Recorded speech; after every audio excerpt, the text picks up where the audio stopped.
Bé, el nostre grup de recerca està estudiant les malalties neurodegeneratives, com la malaltia de Huntington principalment, però també Parkinson, Alzheimer, que aquestes malalties realment són devastadores, no només pel pacient, perquè perd les seves funcions motores i cognitives, sinó també pel seu entorn, no? Ja que són malalties cròniques i de llarga durada.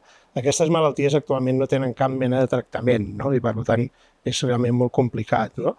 El nostre objectiu per això és aquest, no? És intentar trobar tractaments per a aquestes malalties neurològiques, no? Per això el que farem és estudiar la fisiopatologia per conèixer per què s'estan produint aquestes malalties i com ho podem abordar.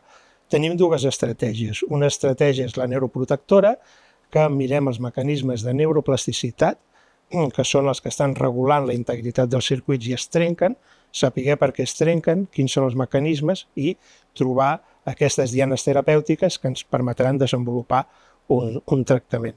I l'altra són les teràpies regeneratives o substitutives, que per tant el que intentem és aquestes cèl·lules que s'han mort, substituir-les per noves neurones, que el que fem és agafar cèl·lules mare indiferenciades, les diferenciem en neurones, per això fem protocols per després trasplantar-les i poder regenerar i tornar a que funcioni el circuit.